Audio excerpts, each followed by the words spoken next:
Ladies and gentlemen, good morning. Welcome to Coffee and Sports on the Wire to Wire Network. I'm one of your hosts, Carmike, and I'm with my boy. He's finally back, man. No other than Mo Better. How you doing this morning, brother? I'm doing blessed on a Tuesday. Glad to be back. Glad to talk sports. And welcome to the stage. We got our boy, Mr. Will. How we doing, Will? How you How feeling you this doing? How morning, you brother? doing? How you doing? Oh man, it's What up, crazy. Mo? What's good, Will? What's going on? Chilling. So, on this morning, we're diving into some of the biggest stories across NFL, NBA, breaking down, you know, what's just noise and what's gonna happen here. So, what I want to start with though, Mo, your prediction, Super Bowl 60, give it to us. I think the Patriots win. I know that this is Sam Darnold's year, and he's having a career year, and he was terrific so far in the postseason. It's different when you're on the biggest stage of your life, the biggest stage. I get it that Seattle's favorite to win. They certainly offensively are the more talented team.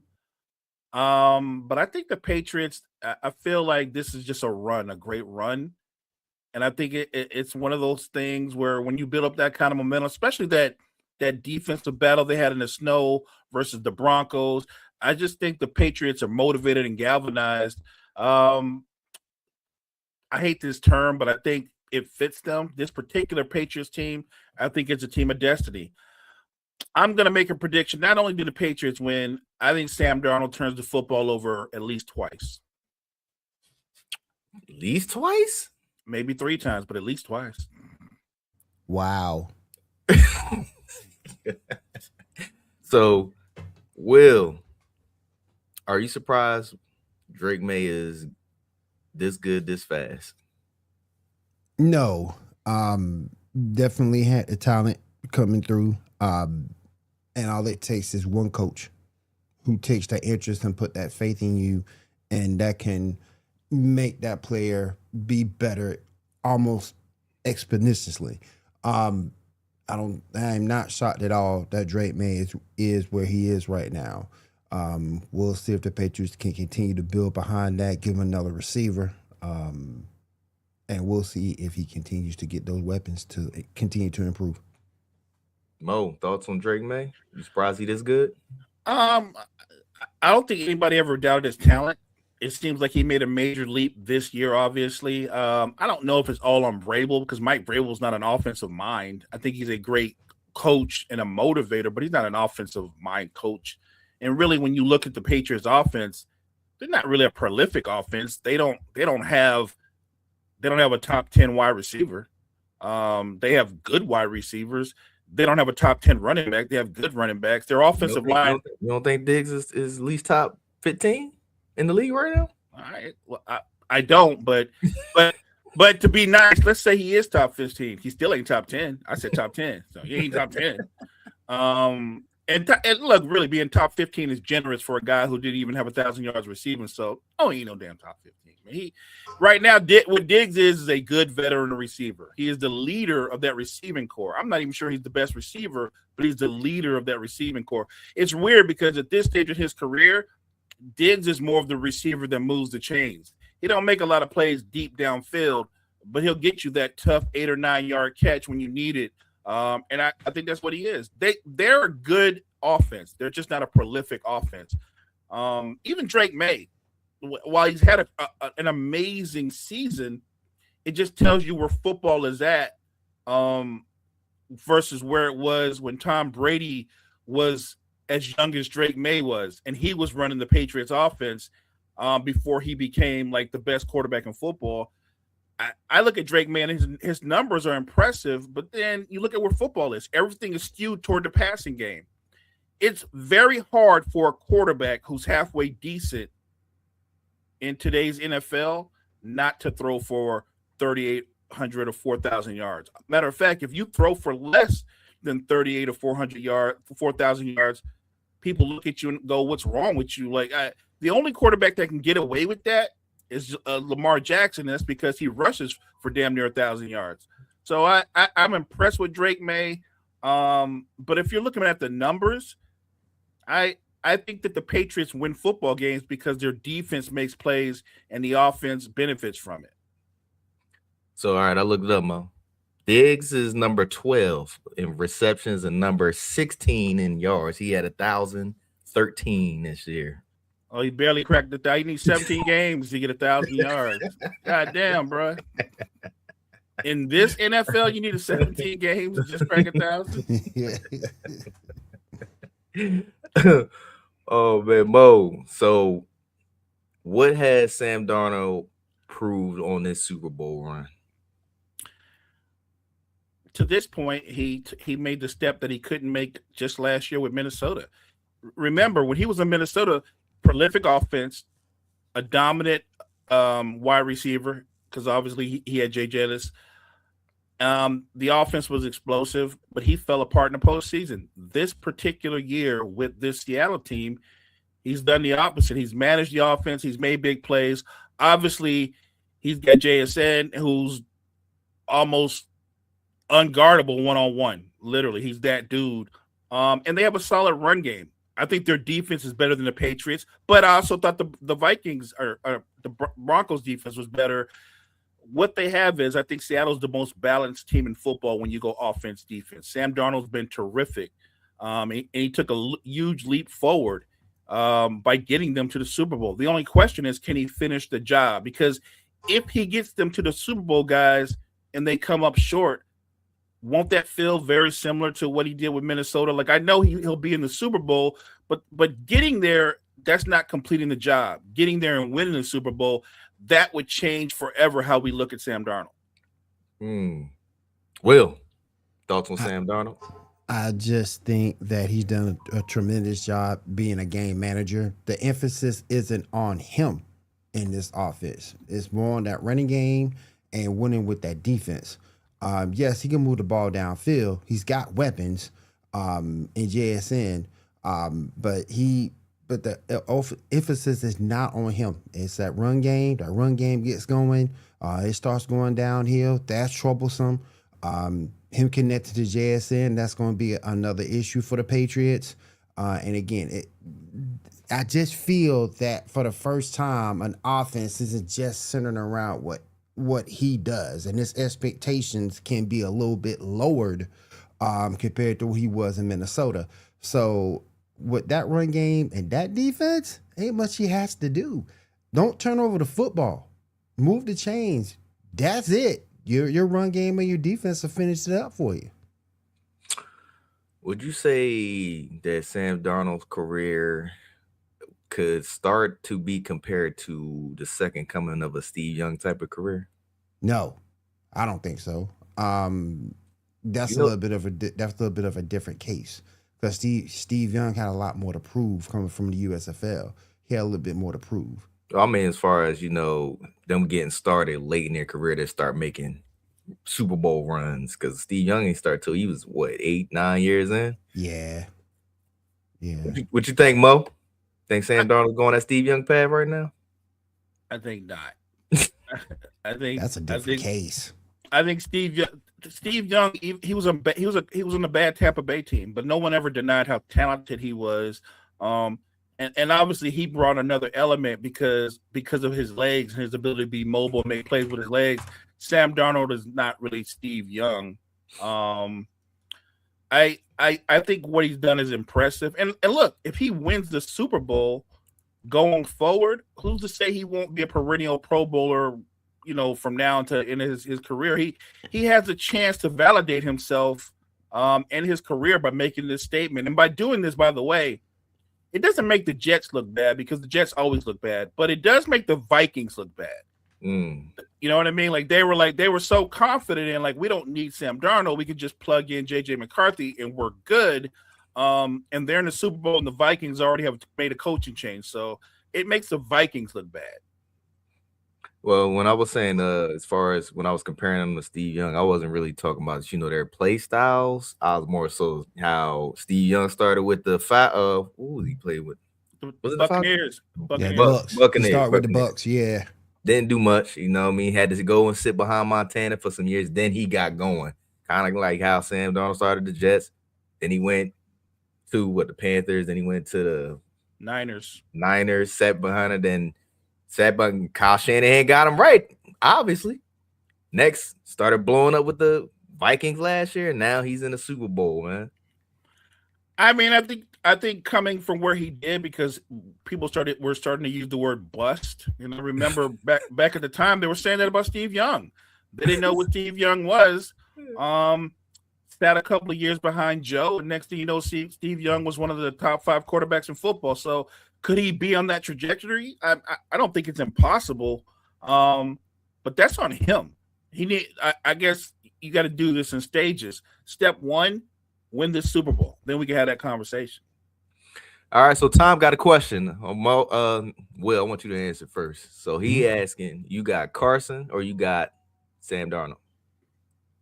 Carson Palmer. You remember Carson Palmer? In terms of being a better player, Carson Palmer. Carson Palmer's a better player. You're both taking Carson Palmer over Darnold? Oh, yeah. Hell yeah. So y'all doing it in hindsight. You ain't thinking about. I don't think did Carson ever go to a bowl? I don't think he did. No, he never went to a Super Bowl. The year they should have gone to the bowl, the Steelers took him out. Yep. I mean, literally took him out the game. Literally. Yeah, they took him out. Literally took him out. All right, so Will, who has a more impressive Super Bowl run, the Seahawks or the Patriots? I think the Patriots, and I think the Patriots. They had a weak schedule this year. Really? But look who they beat in the playoffs. That's been impressive. They've beaten. They were in the main media were not really being hell. There were a lot of media people who predicted they wouldn't get past the Texans, and here they are. So yeah, I mean, they almost didn't because CJ they didn't lay an egg. They was cooked. But they did. So I'm going to give them credit, but I think I'm with Carmike on this. You can't deny what they did, especially the overall turnaround. The overall turnaround to me is more dynamic, but CJ Stroud had to be god awful to the 10th power for them to beat the Texans. Like CJ Stroud should get a Super Bowl ring if they win because he helped them get to the Super Bowl. That's how bad it was. And then they played Denver in a blizzard without their starting quarterback. Listen, I get the optics, guys. I get the optics. I understand the optics, but at the same point, your job is to beat who's been put in front of you, and they did. And I'm not trying to take anything away from the Seahawks. You beat a really good Rams team to get here, but I just think overall the Patriots had a more impressive run by who they beat. I think the fact that Seattle beat the Rams again, by the way, I think the Rams are a stouter challenge than Matthew Stafford's a stouter challenge than both Stroud or Jarrett Stidham. Yeah. You know what I'm saying? Like, I don't think that's close. Like, Stidham did everything he was supposed to, guys, right up until the point where he threw that one pick. He was not losing the game. But am I alone in thinking that I didn't think the Broncos had a chance to? I didn't think they still had a chance to win, but I never thought they were going to win. I think the weather got the Patriots out of that game. Sean Payton did. Sean Payton did when he took points off the board. That's that's a Sean Payton issue. He did, but it wasn't really Patriots versus Stidham. It was that Broncos defense, man. That Broncos defense was whew. And if you go to the game before that, the Texans game, the Texans defense did everything right. Yep. But they couldn't overcome their own quarterback. Yep. Yeah.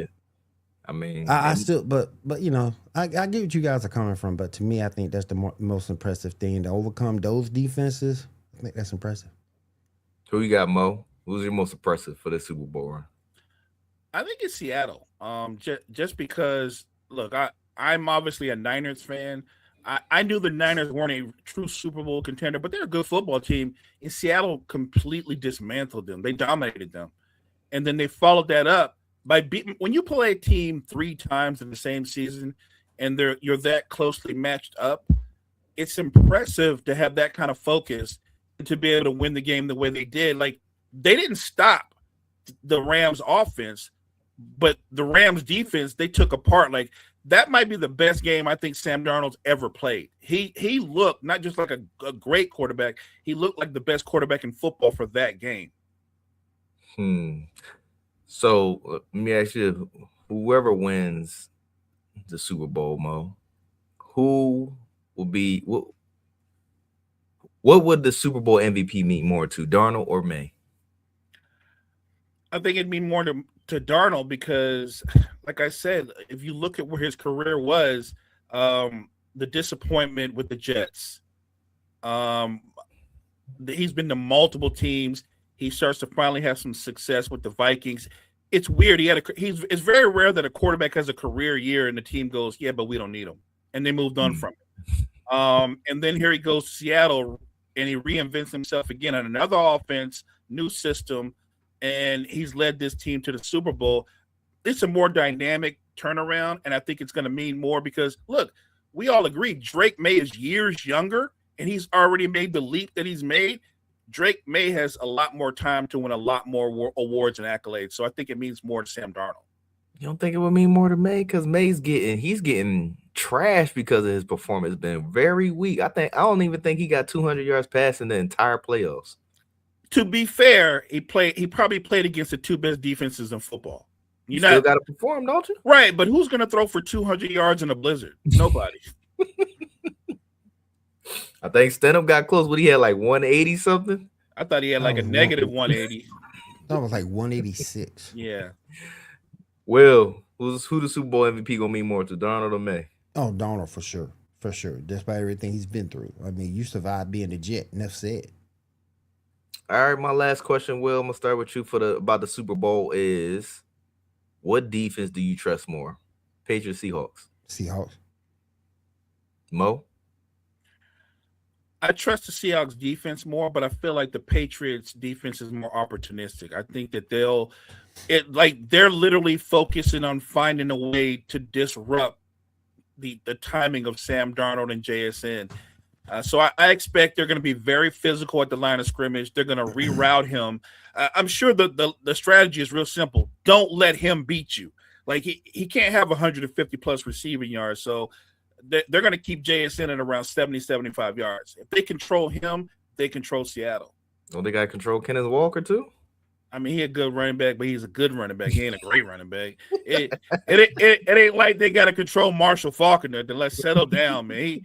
He's pretty good. Let's calm down. All right, so the big NFL thing that's going around, Robert Kraft and Bill Belichick got snubbed for the Hall of Fame this year, man. Mo, thoughts on this? I mean, they should have got snubbed. I don't know why anybody's surprised. We talked about this before the show, Carmike and I. And let's just keep it a buck. If you want to tell me Bill Belichick, one of the greatest, if not the greatest coach in pro football history, that can be true. But he also cheated multiple times. So that's also true. No, he shouldn't be first ballot. Get over it. And by the way, they didn't treat him like Ty Cobb and them other dudes. They didn't say he could never get in the Hall of Fame. They just said he's not first ballot. He ain't first ballot. Shouldn't have been cheating. Move on. It's not complicated. That ain't why they snubbed him. They said no. I know what they said, and I know you know what they said. But let's keep it a buck. Everybody here, all three of us know why they snubbed him, because his ass got caught cheating. Let's just move on. They have to say what they said. They can't turn around and go, well, Bill was cheating and this and that. Look, he's going to get in the Hall of Fame, of course, and he is arguably the greatest head coach of all time. But he did a lot of shiesty stuff. He got caught. Will, your thoughts? Robert Kraft and Bill Belichick not making it this year. I said Robert Kraft, I could care less. He put those teams together. Okay, fine. But with Bill, I said it yesterday. I said it yesterday. I said it yesterday morning. Said it last night. He should have been a first ballot Hall of Famer. That man's got 6 rings as a coach and 2 as a coordinator for a total of 8 rings. He's got more than most players. He got more than any other player I know of, more than any other coach that I know of. So just by those feats alone, I get the cheating part. I understand the cheating part, but at the same point, I don't think you do. but at the same point, you gonna hold Tom Brady to that same standard more than You likely. damn straight. You damn straight.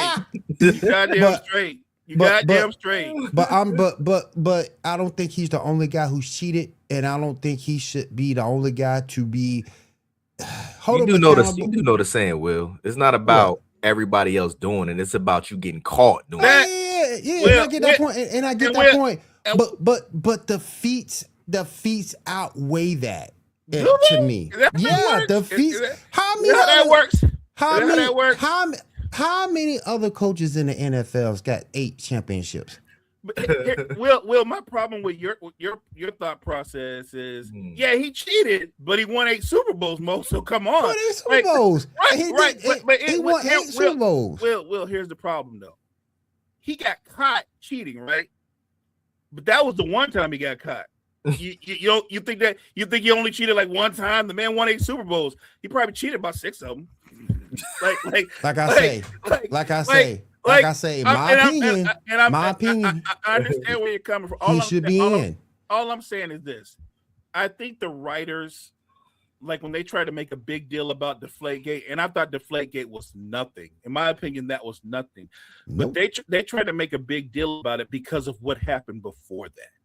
Do you remember the commissioner walking up to the stage on a microphone and said, "For the integrity of the sport, we destroyed the tapes." Now, Will, tell me, and anytime in life,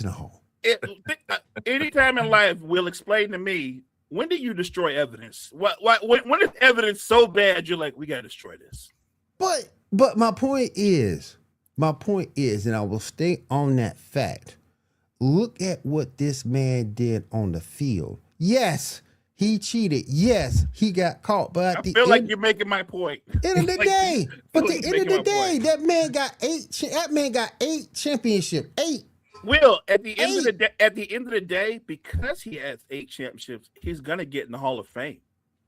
Well, they ain't gonna count the other 2. They only gonna count the 6. They're gonna count the 6. Yeah, they're gonna count the 6. But guess what? He's still getting into a Hall of Fame. And two things, they can all be true.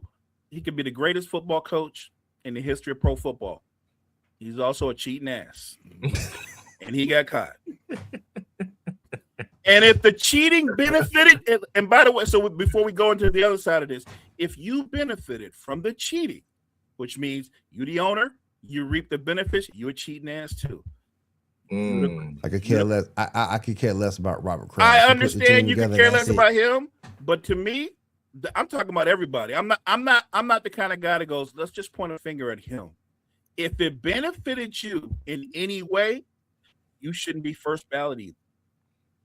So we need to let this Patriots hate go, man. Damn. Damn. We need to let this Patriots hate go. Damn, y'all. Oh, it ain't really Patriots hate. Come on.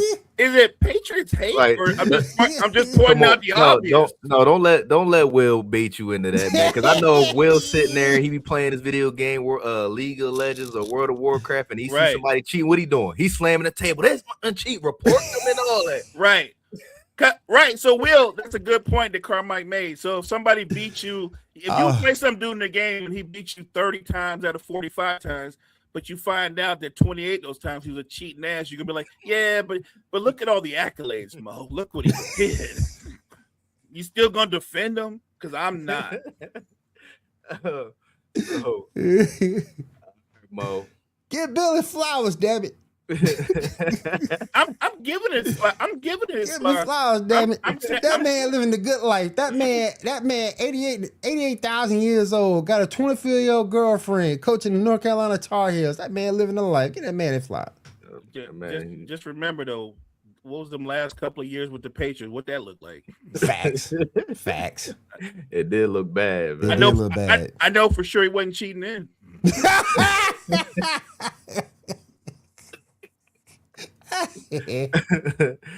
So, is the Jets just a historically bad place for quarterbacks to go, Mo? it's a historically bad organization for quarterbacks to go. What's wrong with Eddie? Why are we hating on Eddie? Like, if you think about who's the greatest quarterback in Jets history, Joe Namath. it's the same guy. The same guy. Same guy. Mo, how far we going back? 69, 68? Right. The greatest, I think the greatest quarterback in Jets history was playing before there was color TV. That's the greatest quarterback in Jets history. All the football players was rocking fur coats. Right. Oh, man. And that's still the standard, which is sad. They just, like Cleveland, it's like a graveyard for quarterbacks. Think about all the quarterbacks that got drafted high with both the Jets and the Browns. Like, it's a race to go which organization is worse. Will, what you think? About what just popped up, or are we talking about the Jets? The Jets. Yeah, that's a terrible organization. They have no idea what they're doing. And when they were acting like they were getting there with Bill Parcells and Mark Sanchez, they still screwed it up. So, no, that's a terrible organization. Terrible. Trash. So, Mo, I'm gonna rally this question to you, man. My man said he found out Michael Jordan, the GOAT, was cheating or any type of corruption, man. Will he still be your GOAT or in the Hall of Fame? Nope. The same way that if we find out LeBron is drugging, all them stats, all those things that he's in the top 5 in, won't mean anything, will it? If you find out LeBron is juicing, he ain't bringing Michael Jordan, man. Are we still having that conversation? You know what I'm saying? Oh my gosh! Like, here's what we're not. You know what I'm saying? Are we gonna find that out? Are we gonna find that out? Will, what do you think, man? I'm one of the biggest MJ fans ever. Mo will tell you you that. are a Bulls fan, ain't you? Exactly. I'm a Bulls fan through and through. I love MJ. And first of all, MJ ain't got nothing to do with this, but I know, right? he ain't got nothing to do with this. Pull Jordan into this, Why you pulling MJ into it? Like, keep it about football. Say something like, "We found out if Joe Montana was drugging." Like, right. That'll make more sense. Right. That'll make more sense. But the thing with me in terms of MJ, we need to put this around Josh Allen, because he seems to be the media darling that's around this whole thing. So if you catch Josh Allen cheating or doing his stuff, would he still be held to another standard? No, you know why they not going? He put MJ because MJ is a long legend status like Belichick. But he's long done. You know what I mean? Tom Brady, he's on a different level. But he's long done.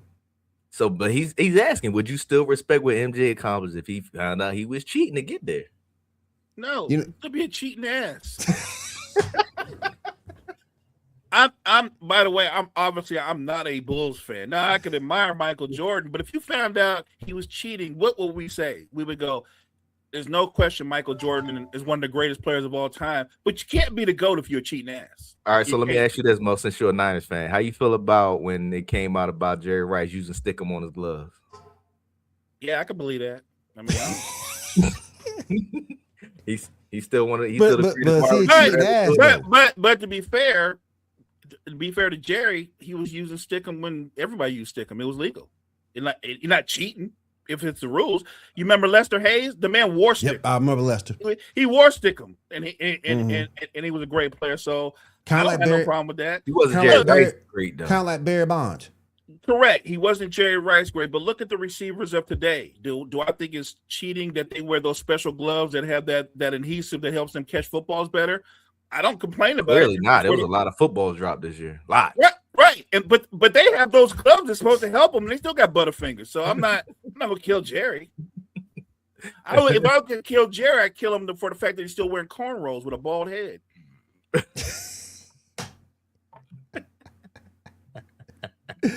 Oh man. All right, moving on, man. Will, Lamar Jackson is the most disrespected superstar in sports. Do you agree or disagree? Disrespected? How are you a 2-time MVP and disrespected? Because he ain't get to a bowl yet. He ain't getting it done in playoffs. They keep falling short. He's complicit in that to a degree, but Todd Monken is also and the coaching and the rest of the Todd coaching Monken staff got his was all saying quarterback. that. He good. Huh? Todd Monken got his quarterback right now. He good. You know, man, don't even go there with me. But yeah, I don't think he's disrespected at all for that, because if that's the case, hell, Jim Kelly with the 4 Super Bowls, ain't nobody disrespecting him. So no, Because they knew it wasn't Jim Kelly that got him there. Thurman Thomas, Bruce Smith, Cornelius Bennett, you keep going. Dennis Smith, they was loaded. Oh yeah, that team was a beast. But Lamar Jackson, out of everybody else, he gets the most criticism for not getting to a bowl. but let's look at the real reason why he get that criticism. What's the real reason? You know, come on now.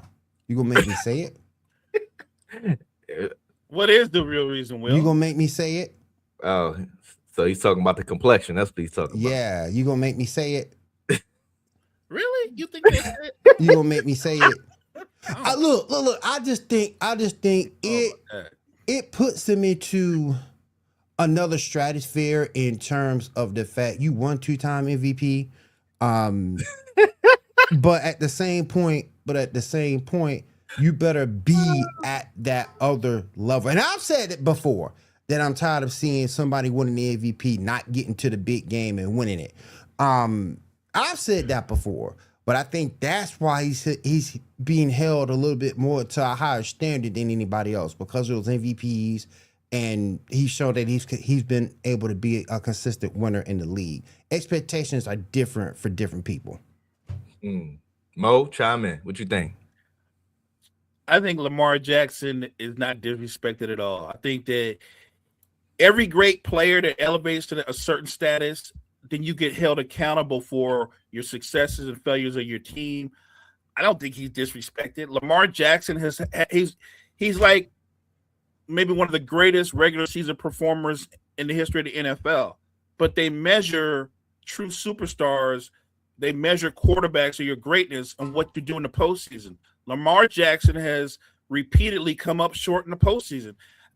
I don't think it has anything to do with his complexion. I just think that he hasn't won the big game.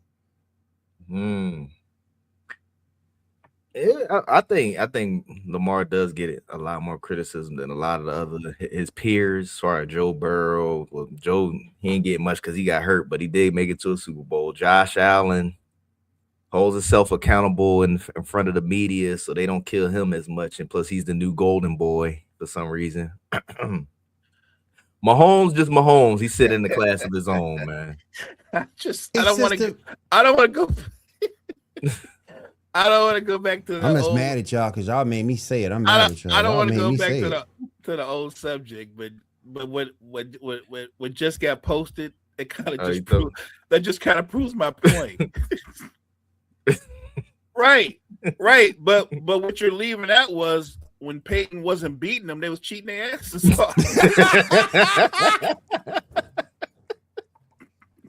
Look, doggone it, leave Bill Belichick alone. You go back and watch those Colts games.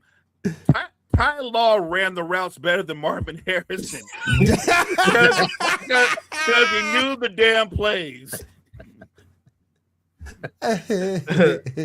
Oh man, let's move on and get some basketball action. Bo, you was not here yesterday, but man. PG8, Paul George is suspended for 25 games, man, for taking a medication that I guess it got dinged in a drug test. So it's against the anti-drug rule in the sport. So he spoke out about it and said that he took improper medication dealing with mental health. How you feel about that? I feel like he got caught taking bad drugs that he wasn't supposed to take, and you have to make a statement to not make yourself look guilty. But he got suspended, which he should.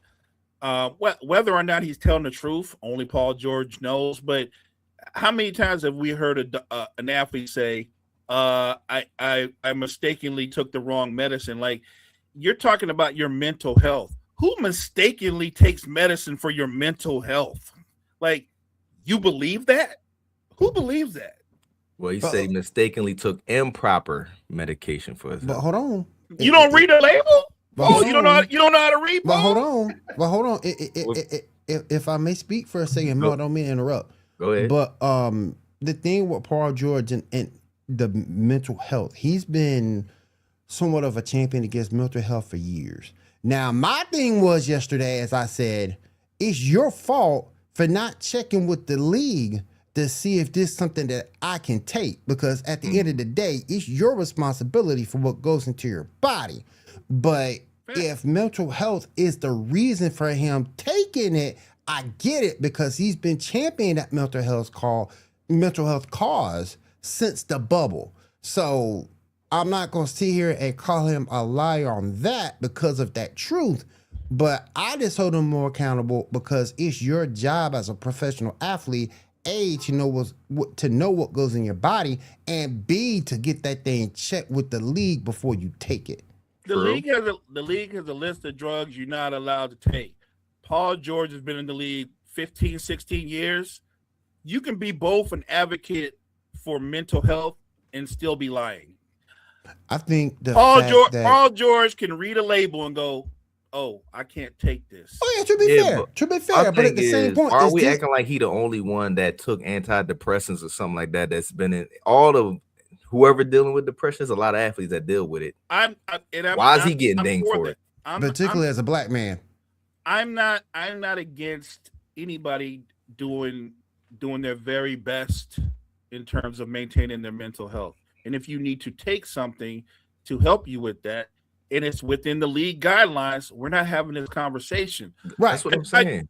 I just find it hard to believe a guy that's been in the league over 15 years, who has been an advocate going back to before the bubble for mental health. I would feel like that guy would know the guidelines as well as anybody. So again, you don't want me to call him a liar, that's fine. I won't call him a liar, but I find it hard to believe that he didn't know what he was doing. Another thing with me too, is this list a consistent list of things being taken off, things being put on? Is this list being changed from time to time? That's an inside thing. I don't know for sure.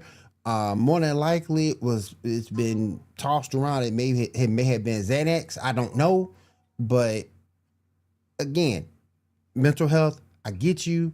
Black men need to be commended for getting that stuff addressed, because often we don't.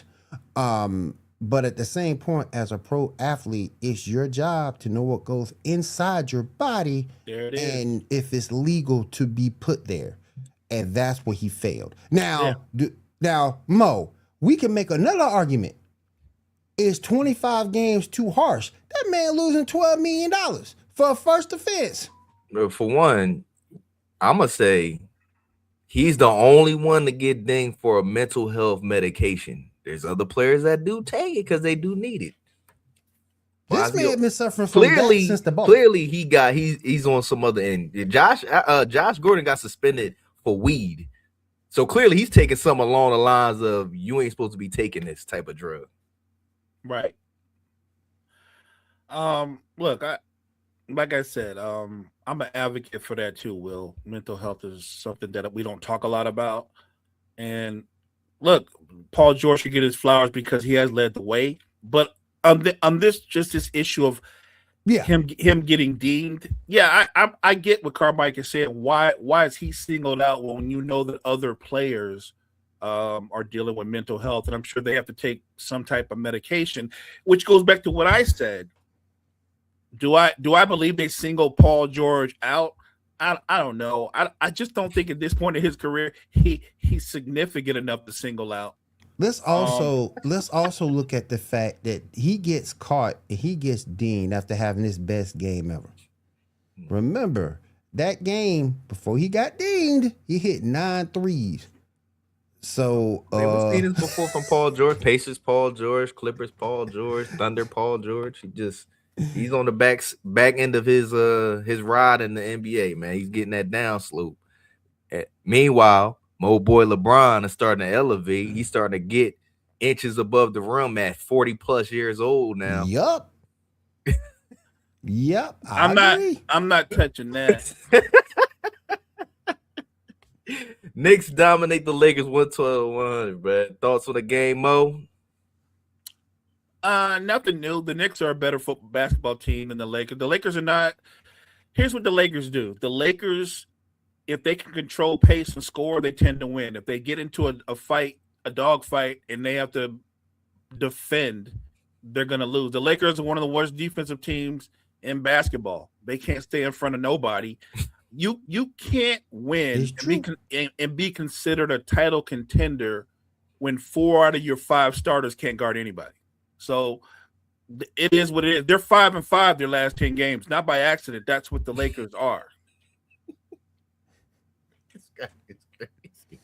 Oh my Yo, gosh. I ain't gonna put that one up there. But No, don't do it. Don't do it. You ain't got to. Don't do it, dog. Don't do it. You don't have to put it up there, but that's 100% true. That's 100% true. Don't put it up there. But he's one of the reasons why they got the anti-drug rule. Right. And and look, that what he just posted right there about Lawrence Taylor, that's like the 5th thing wrong with Lawrence Taylor. So oh yeah, he got 4 more things that more outweigh all that. So I'm not arguing that. And by the way, I'm not. This is going back to our opening topic, right? Lawrence Taylor is in the Hall of Fame, and Bill Belichick's going to be in the Hall of Fame.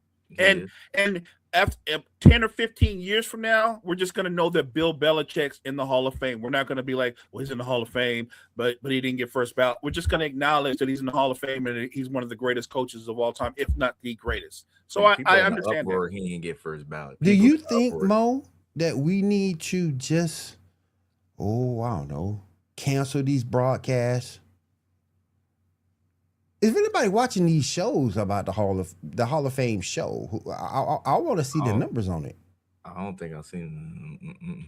I haven't watched one in a minute. I ain't gonna lie. Yeah, it's been a minute for me too. When I find out who makes it, sometimes it'll be guys from back in the day. So you look them up and you acknowledge what they were. But do I go and watch them? No, because the last one I watched, I fell asleep. It's a snooze fest. It's boring.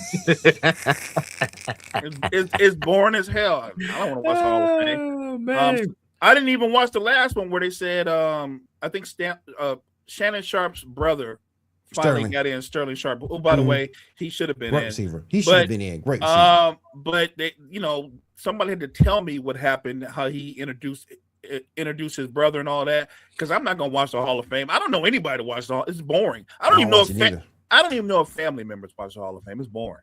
Dang. So Tom, I want to ask y'all real quick: is Eli Manning a Hall of Famer? He's gonna get in, but if I had a vote, hell no. Nah. Yeah, me too. Me too. Yo, Eli got the yards. He got 2 bowls. You know, gotta put him in. You know what he also got? That guy got more interceptions than damn near everybody combined. No, Brett Favre got in. He got mad interceptions too. I think he was the leader in interceptions. Brett Favre was probably the most overrated quarterback outside of Joe Namath ever. I agree. Yo, but Brett Favre also had the most potential out of any quarterback ever in his era. I mean, he had potential, but he only won 1 Super Bowl. Yo, man, he was the gunslinger, man. Baker Mayfield did the repose of the Brett Favre thing with laying on, before he draft. Talk about iconic photo of Brett Favre. But great player. We have trade news in the NBA. So the Clippers and James Harden are discussing a potential trade. James Harden clearly got to sign off on his trade because he has a no trade clause. But this is a odd time for him to ask for a trade in the midst of the season. When the Clippers started out the season, they was rolling. But Will, thoughts on James Harden want to get up out of LA? You know what's gonna happen at some point. You know what's gonna happen. He's not happy no matter where he is, no matter where, and he's proven that time after time after time again. This Clippers team is old, and he sees the writing on the wall. They ain't going nowhere. My only question is, where do you trade him to? That makes sense. Well, clearly he gonna want to go to a contender. So, oh yeah, facts. Right now, the potential of a trade is looking more of like the Cleveland Cavaliers for James Harden. Do you like that? I don't like that, but okay. I ain't feeling that because it takes the ball. I ain't feeling it because it takes the ball out of Donovan Mitchell's hands. I would say that it helps Donovan Mitchell because it gives him another guy that can take the ball out of his hands. And unlike Darius Garland, Harden stays in attack mode. So let me ask you this. Even though Harden's what 36, 37, still a better basketball player than Darius Garland. It's not even close. What's So- the Darius Garland hate, man? So are Like we? Darius So are Garland, we? we're talking about a guy. Remember, Are we getting rid of? So are we getting rid of Mobley and Garland for? No, You no. can't get rid of Mobley. No, I'm sure that's not the trade at all. It's nothing like that. They're going to keep their core together. Mm. Whatever they give up, Mobley's not going to be involved. I say Mobley's more valuable than Harden right now. Right. They're probably going to give up somebody like Hunter and somebody like that. Yeah, that makes sense. That makes sense. Look, the Cavaliers has been a disappointment. They have. More or less. They have been. And to your credit, Mo, you've called that out on several occasions. You didn't buy them when they had that incredible season, a season or so ago. Yeah. You called them out, and you've been right. Right. And I'm not saying, well, James Harden suddenly makes them the front runners in the East. I don't think he hurts them. It's a question mark of whether or not he can elevate them. I just think he is an upgrade, even though he's older. He's just better than Darius Garland. He's a better player, and the guy's 36 years old, giving you 25 points, almost 9 assists. Darius Garland will never have a 25-point, 9 assist season in his career ever. So Jesus, man. James Garland. That's road to trade. Well, Harden is better. He's a better player. He's a better point guard. I'll tell you, I give him that. But geez, you just throwing Garland smooth under the bus, man. I like Darius Garland a lot. He still got time to develop, man. He could be, you know what I mean? Next Walking Arnold. trash can, but okay. I like Walking trash can, but okay. I I'm like- gonna call it Mo being nice. Darius Garland. I'm gonna call it Mo being nice, but I'm gonna call it walking Yo, trash can. Darius Garland's in his 7th season. He could pop next year, man. Walking trash can. You said he could pop. He's funny, man. Walking trash can. You know what? And you sending the walking trash can to the perfect place because you send it into a trash can of an organization. There you go. Sheesh. Look, but let's keep it 100. This is mutual because the Clippers do not want to give James Harden an extension. Oh no. And you can't blame them. They're like he's 36, 37 years old. Give him a pay cut. He's what kind of- 36. Right. The problem is I don't think James looking for a pay cut. You bet. Look at him, man, you holding that man back from every strip club in the world. You I tell that man mean, a pay come cut. on. I mean, the NBA is just passing out money anyway. Like everybody's getting money, so And why don't not? forget, Harden has a no trade clause. So even if the Clippers wanted to move him, You gotta approve it. absence of what he wants, he got to approve it. So he actually holds all the cards in this situation. Like, yeah, you can trade me, but you need to trade me where I want to go, or I'll still be here. Mm. So Mo, Giannis is up for a trade potentially. Do you think that the Bucks will move off him by Thursday? Nah, they're pretty stupid. He didn't do that. They're pretty stupid. They're consistently stupid. Look, Brett and I talked about this before. We go back and forth. I understand if you're Milwaukee why you would be hesitant to He'll trade. walk a trash can too, Damien. You don't get transcendent. You don't get transcendent players every all the time, and they're rare. And if you're Milwaukee, you know if you trade Giannis, you're literally saying it's time for a rebuild. What I would say to Bucks management is, I mean, you don't think it's time for a rebuild? I oh, think it's 100% time for a rebuild. That's what I'm saying. The smart thing to do would be to move off of Giannis and get all the assets that you can get back for him. Because with him, all you're going to be right now is Giannis is going to put up big numbers. He's going to be an all NBA player, and you're going to be fighting for the play-in. There's a team out there no one's really talking about that has the ammunition to do it. Now I doubt if they do it because it'd be probably looked at as a luxury trade. Spurs and B, OKC. And B it would be looking at, hey, we setting up another super team. But those are the two teams got to vie for Giannis because they got talent and picks to spare. I don't think neither team will pull the trigger, but yeah, and I think we should wait on a Giannis trade to after this season's over with. That way we can see what's in the draft lottery, who has what. My only problem with that, Will, is go from there. everybody says let's wait till the offseason. But Mhm. they're saying it like Giannis is 27. He's Oh, 30. no. He's But- 31, Will. He'll be 30 but understand next year. this, Like though. what are you going to do with him going forward? Because But his game is not going to age well. the other half of this is the other half. he seems to be content with playing the quiet guy who wants to be traded. He's not really causing an uproar, saying anything. So you could wait for that because then you have another challenge. If you trade him this fast, it's going to be your job to get him to re-sign with you, and I don't know if he's going to do that. Man, I ain't trying none of that. I don't want no more super teams in the NBA. That's why the NBA Nope. was crashing when it started happening. But Did that man just say Portland? yeah, he said Portland. Hey, Will, your Bulls.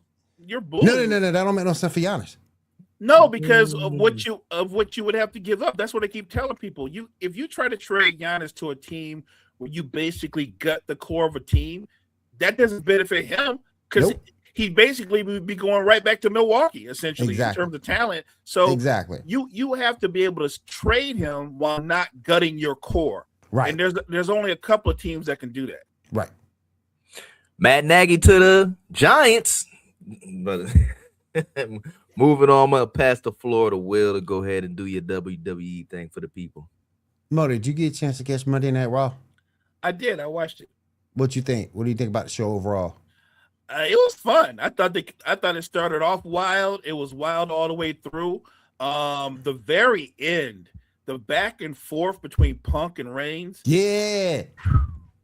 I thought beautiful. if it looked like a hip hop cipher. You know what I'm saying? Will yeah. they were going that hard, and I thought at one point I was like, "Yo, Punk is vaporizing him." But when Reigns came back at the end, that was like ether. I was like, "Oh, pipe bomb." Oh yeah. It was tremendous. I thought Raw was decent. I don't think it was the best show. Who do you think the guy in the hood is this time around? You know what? They play that hood game a lot, like 3-card Molly. So I don't know. It could be Seth Rollins. You know what I mean? Like I have no clue who it is. I think my choice is gonna shock a lot of people. I'm gonna say it anyway because y'all been pissing this man off, itching him and Nick Aldis to come back in the ring. But I think it's Adam Pearce. You think Pierce really? Yep.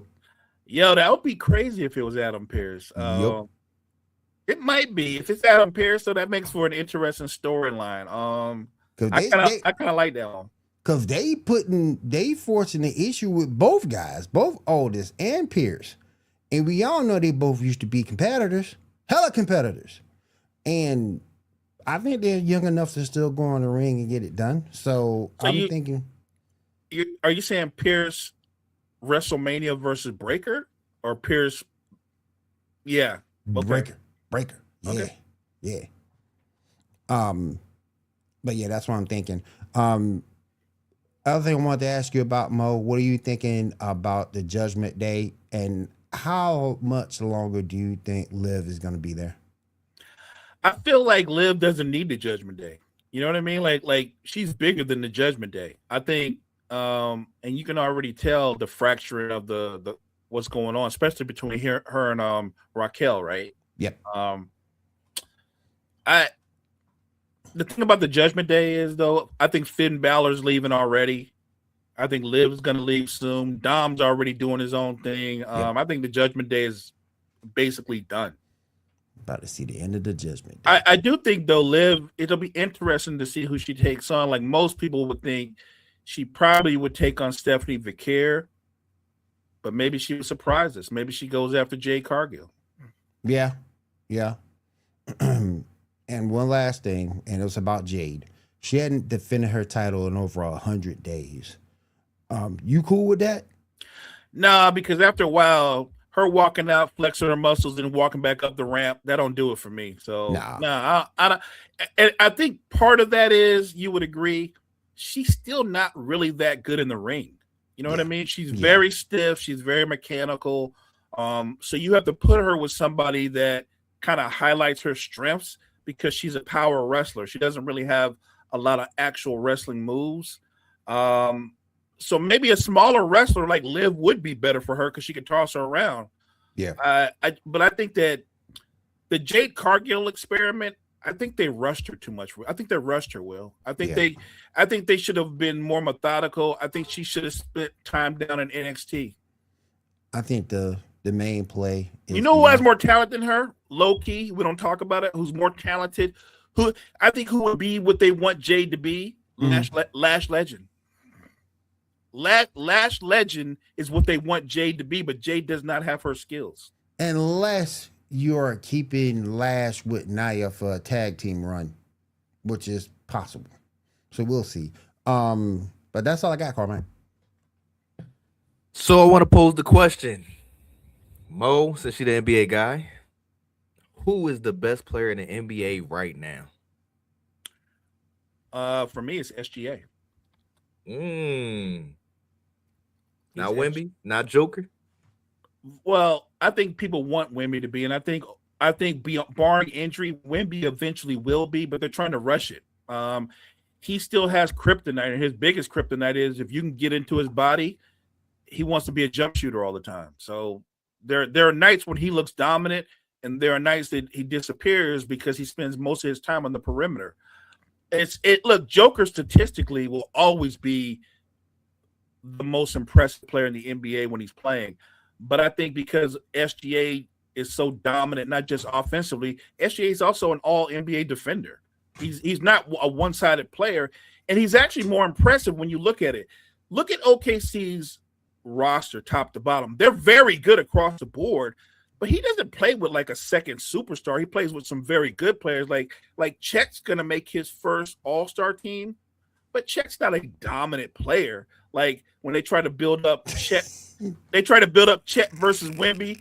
That's not Chet versus Wemby is not a thing. Oh my God.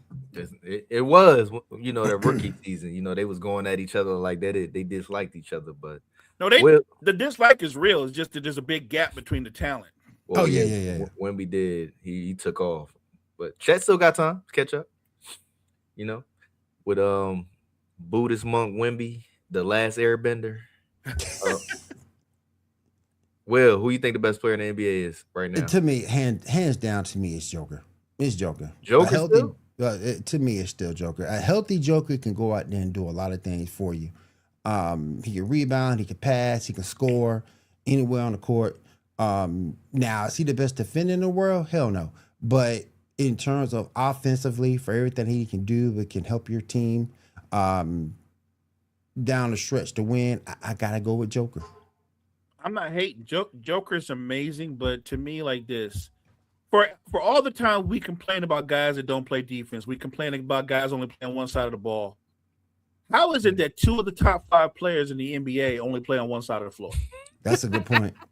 That's a good point. Because Luka the same way. Luka the same way. Luka couldn't guard any of us, and I ain't played ball in a minute. That was one of my next questions. Do y'all think Luka is the best offensive player in the league today, right now, this year? No, man, that man's putting up numbers, man. No, I like what you just said right there. That man is putting up numbers. Yep, he is putting up numbers. And if you're a numbers guy, by the numbers, Luka's off to a better start than LeBron is in his career. I think for his career, Luka's like 28, 8-8. That's for his career. Right. So the numbers are impressive. And Luka is no doubt one of the most talented offensive players I have ever seen. You can make a case that he's the best offensive player in basketball. He and Joker are like neck and neck. I just wonder, can you win titles that way? Like Joker won a title, but he had a squad around him. Can Luka win a title with his style of play? Yes.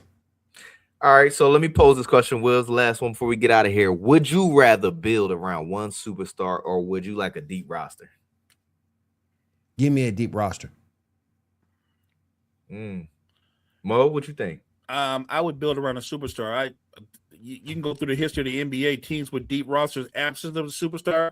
There's been like maybe 2 of those that won titles ever. Boston was cooking with a deep roster, man. Boston had Tatum. They had Tatum and Brown. They had a superstar. Tatum's a superstar. Like I'm talking about. You're talking about like a team absent of a superstar. That would be the 03-04 Pistons. When everybody contributed, they were all really good, but there was no superstar. No superstar on that team. True. Okay, cool. I think I would. I'll probably go with the one superstar, man. Kind of like Jordan. This guy. That's our time for the day, man. We appreciate everybody stopping through to the chat. Damian, Time, Kyle, everybody chatting it up today. Will, you got any closing remarks for our people? Been great to be here. Mo, good to see you back. And I will see you guys next week.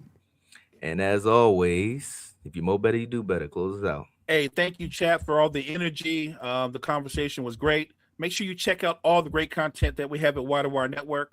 Wide Wire Network, we appreciate you.